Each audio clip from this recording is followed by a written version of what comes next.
En primer lugar, saludarlo a usted y saludar a todos los auditores televidentes de Ufomedia. Bueno, ya lo decía yo, diputado, está generando polémica un articulado del proyecto de ley sobre usurpaciones. Contémosle a la gente en qué etapa, en qué fase del trámite constitucional va este proyecto, diputado. Bueno, la realidad es que la semana pasada se votó en el Congreso y se aprobó por la Cámara de Diputados y luego pasó a una comisión en la cual nuevamente se está analizando y también se votó en esa comisión la semana pasada para posteriormente ingresar nuevamente a la Cámara de Diputados, que entiendo lo vamos a estar viendo una vez que regresemos de la semana distrital. Estamos hablando del próximo lunes o martes de la semana siguiente. Ya, ahora, el gobierno decide quitarle suma urgencia o urgencia al proyecto, lo que eventualmente, digamos, significaría que retrase su tramitación en favor, digamos, de otros que sí tengan mayor urgencia. Se retrase un poco esta tramitación del proyecto. ¿Qué les parece a ustedes como oposición esta decisión del gobierno, diputado?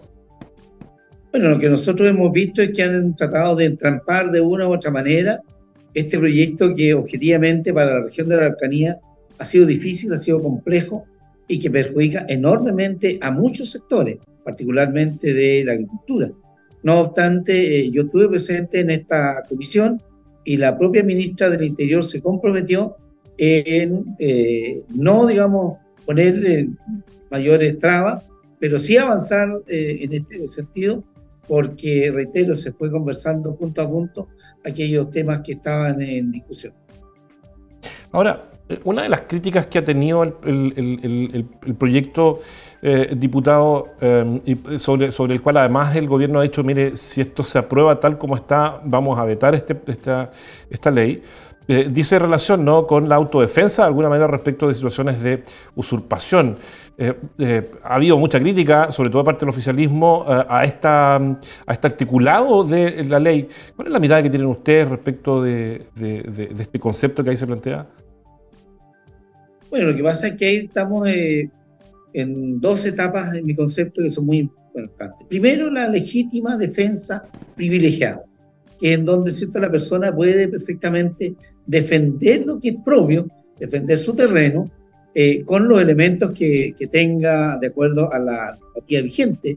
Tienen que existir por lo menos tres elementos, que es la agresión ilegítima, la necesidad racional del medio empleado y también, ¿cierto?, los medios idóneos para repelerlo.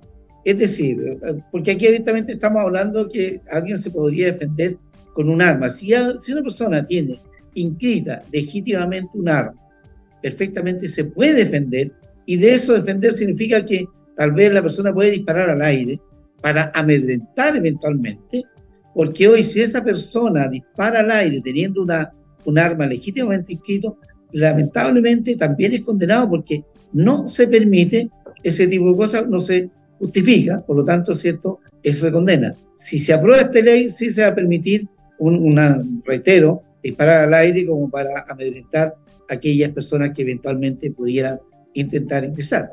Por otro lado, hoy la flagrancia permanente significa que son 12 horas. Es decir, Carabineros en 12 horas pudiera ingresar a un lugar determinado y evidentemente sacar a esas personas. Y se aplica solamente una multa, y esa multa estamos hablando de 20 unidades tributarias, es decir, alrededor de 1.200.000 pesos. Con la nueva ley, si se aprueba, Carabineros puede ingresar más allá de las 12 horas, es decir, en forma permanente, y además va a poder detener a aquellas personas que están cometiendo este delito, porque ahí se considera como delito, y pueden ser condenados a cárcel, por un lado 3 años cuando no es no violenta, y hasta 5 años si es violenta. Y además esta ley agrava la falta si es que hay un incendio determinado, que es cierto, se agrava, es decir, se contempla una multa mayor, o sea, una condena mayor, y más aún si hay lesionados, por otro lado, se van incrementando esas condenas. Eso es lo que la ley hoy día permitiría. Lo que ha señalado el gobierno, diputado, es que esto de la legítima defensa privilegiada aumentaría hechos de violencia y pudiera significar además, ¿no? Muertes que lamentar. A ver, yo creo que hay que ser súper claro que cuando alguien señalaba, ¿cierto?, que va a un grupo determinado a defender, a hacer una situación, ¿cierto?, de choque entre distintas personas, no es tan así.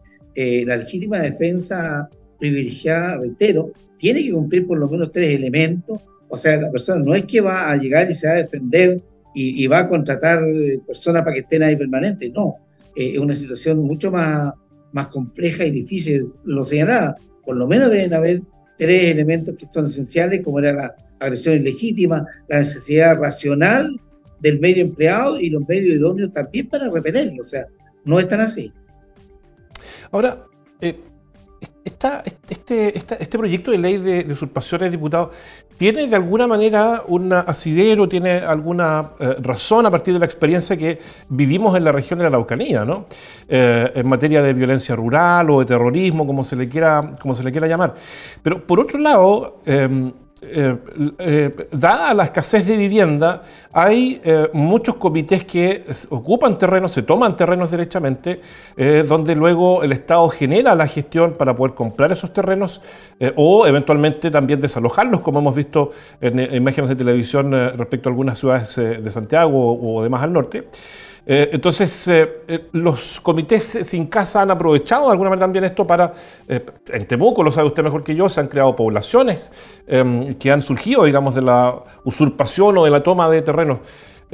Pero la ley va a plantear otra cosa, digamos, y va a impedir de alguna manera que esto se siga realizando. ¿Cómo se conjuga, digamos, finalmente el derecho a la propiedad versus el derecho a la vida en el proyecto? Bueno, yo creo que eso realmente es muy importante y es clave.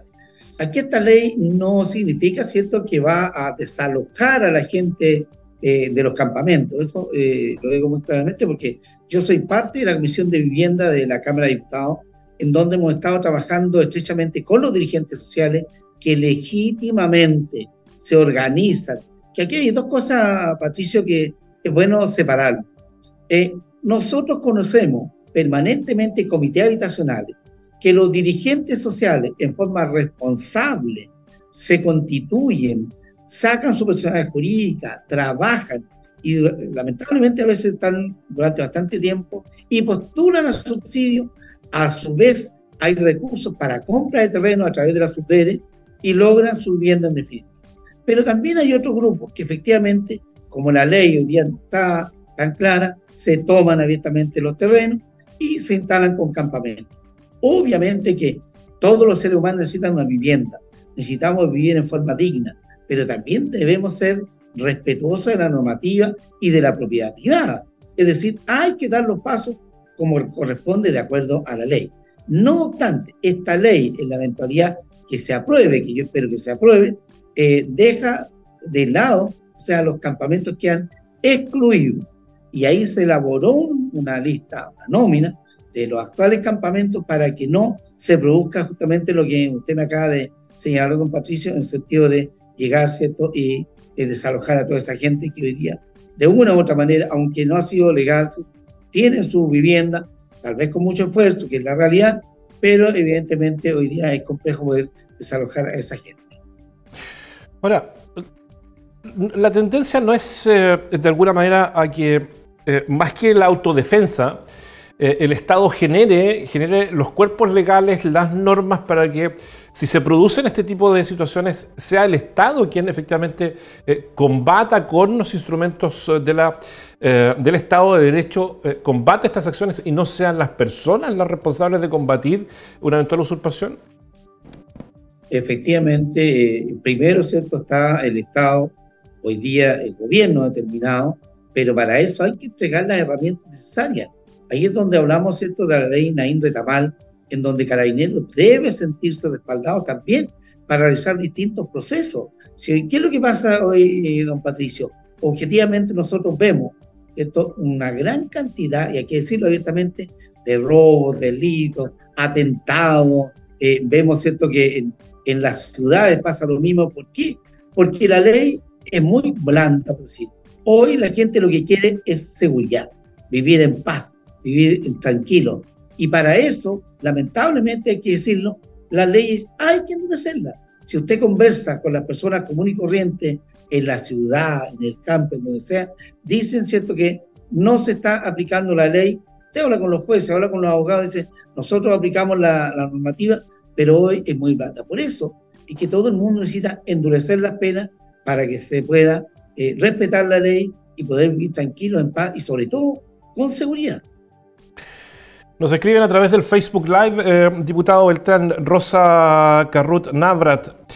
Saludos y bendiciones desde Victoria, pero cualquiera tiene el derecho a defenderse si entran a su casa, nos dice ella. Emma Rosa Garrido Valdés, saludos, cariño diputado.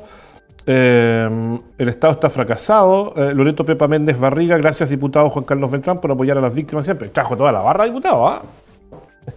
O sea, yo siempre publico efectivamente que vamos a estar en algún medio determinado y más aún en Provisión. No sabía si que iban a escribir. Sí, están ahí escribiendo, están activas hoy día. Bueno, dejemos atrás lo de la ley de usurpaciones porque con esto que le quita urgencia al gobierno, ¿cuánto tiempo más debiera esperarse para conocer si efectivamente se va a aprobar este cuerpo legal o no? Yo creo, don Patricio, que la próxima semana vamos a estar ya en la votación. Confío en que la ministra del Interior va a cumplir lo que señaló en la comisión, reitero, en la que estuve presente. Seguramente que depende del resultado de el gobierno lo puede llevar a presentar al Tribunal Constitucional, que creo que sería un enorme retroceso, y para variar, un gesto más negativo del gobierno, porque hemos visto que el gobierno, cada paso que ha dado, ha sido un desastre, hay que decirlo con todas sus letras. Vimos el tema de las fundaciones, vemos que cada día aparece mucho más. Vimos la situación del ministro Jackson, que yo fui uno de los primeros en la Comisión de Desarrollo Social, a la cual pertenezco, que se lo dije con todo respeto, ministro, usted debiera dar un paso al costado, porque creo que no está haciendo un aporte para realmente apoyar a la gente que más lo necesita. Desarrollo social es clave en el desarrollo y mejorar la calidad de vida de las personas. Muy bien, pues diputado, hay harto más que cortar en eso, la verdad, porque y parece que todos los sectores tienen tejado de vidrio, porque cuando uno empieza a analizar, por ejemplo, el tema de los alcaldes, nos encontramos con básicamente alcaldes de Renovación Nacional, de la UDI, digamos que están en temas complejos por manejos de recursos. Parece que este tema de la corrupción, desgraciadamente, es transversal a la actividad política, ¿no? Mire, don Patricio, yo integro la comisión de los 155 parlamentarios. 13 van a constituir una comisión de fiscalización, de investigación sobre los traspasos. Pero yo lo he dicho claramente, en mi concepto, indistintamente del lado que sea la persona que no cumple la normativa o no cumple la ley, reitero, indistintamente del lado que sea, debe pagar y debe ser sancionado.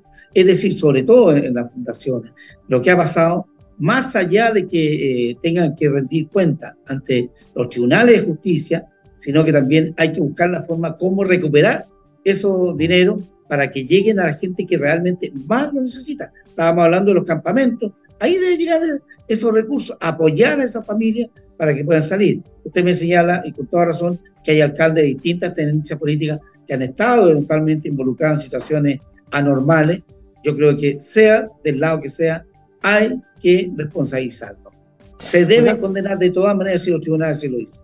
Diputado, ¿no cree usted que les ha faltado, a ustedes como parlamentarios, ¿no?, como legisladores, no les ha faltado un poquito de celeridad, voy a decir, para poder generar cuerpos legales que sancionen con mayor rigor el tema de la corrupción? Porque esto de los alcaldes, por ejemplo, no es nuevo, esto viene de hace algunos años atrás. Hoy día descubrimos el tema de las fundaciones, donde hay mucho dinero también en juego y es plata pública.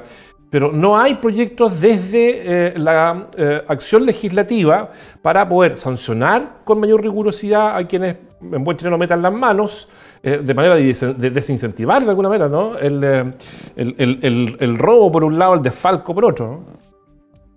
Usted tiene absolutamente toda la razón y que, créame, en lo personal lo he dicho muchas veces.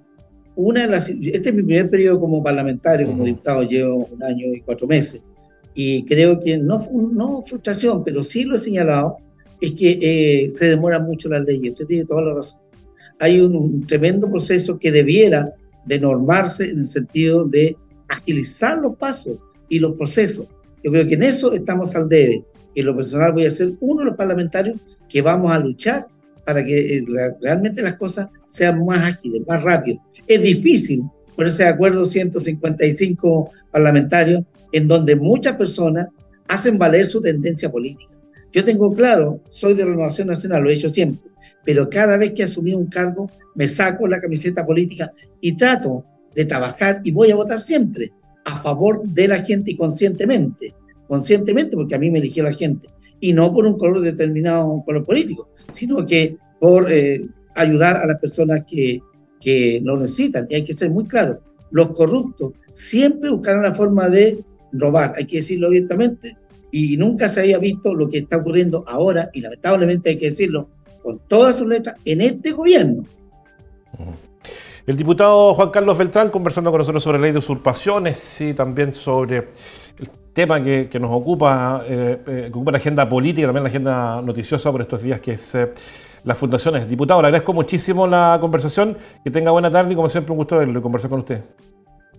Muchas gracias, don Patricio, y cierro también con señalar que hemos estado en conversaciones con los alumnos que hoy día están muy complicados, de Temuco particularmente, los CFT. Me reuní con algunos de los voceros, ya hemos tenido contacto con el nivel nacional y estamos trabajando para que todos estos alumnos de CFT Los Lagos puedan tener una respuesta y sobre todo, miren, yo conversaba con una dirigente que realmente me impresionó. Es mamá, tiene 5 hijos, es de CUM. Es un tremendo esfuerzo y que hoy día está, ¿cierto?, muy acongojada y preocupada por lo que viene. Ella estudió, se sacrificó enormemente y espera, ¿cierto?, que el gobierno, el Estado pueda darle una respuesta y al menos vamos a estar ahí respaldando y ahí tocando las puertas que sean necesarias para apoyar a esos estudiantes. Qué bueno, diputado, porque están re complicados ellos también. Por otro lado, volvemos al tema de la celeridad, fíjese, porque hay información de prensa que dice que la Superintendencia de Educación Superior sabía de este tema en agosto del año pasado, que ya habían problemas con recursos en el CFT e IP Los Lagos. Sin embargo, siguieron matriculando como que aquí no ha pasado nada y las consecuencias hoy día la pagan desgraciadamente los estudiantes, ¿no? Así es, tal como usted lo dice, quiero señalar muy claramente, por ejemplo, Karen Zurita, que fue una de las voceras de la delegada, que se reunió junto a otros 7 personas, me planteaban eso. Yo me contacté, y ahí valoro también, porque ayer el sábado estaba contactándome con las autoridades del nivel nacional para ver este tema. Hoy ya también nuevamente me comuniqué con alguien que va a tratarlo y sobre todo a dar la respuesta a los estudiantes. Si detrás de cada estudiante hay una familia, aquí, ¿cierto?, hay mucha gente que se ha esforzado durante mucho tiempo y que se aparezca esto. Así que en ese sentido vamos a tocar todas las puertas que sean necesarias, a apoyar a los jóvenes, a apoyar a las dueñas de casa, a quienes están estudiando. Son 9 las instituciones a nivel nacional que están siendo afectadas por esto. Y Temuco es una de ellas. Por lo tanto, ¿cierto?, hay que seguir trabajando y ayudando. Les recuerdo que estuve en contacto con Víctor Orellana, que es el superintendente a nivel nacional, para efecto de poder ayudar a los jóvenes y a los estudiantes. Fantástico, necesitan harta ayuda, diputado, y qué bueno que usted esté ahí apoyando entonces a estas y estos estudiantes. Le agradezco muchísimo de nuevo la conversación. Le envío un abrazo, que tenga buena tarde, diputado. Muchas gracias, Patricio, un gran abrazo, que esté muy bien. Chao, chao.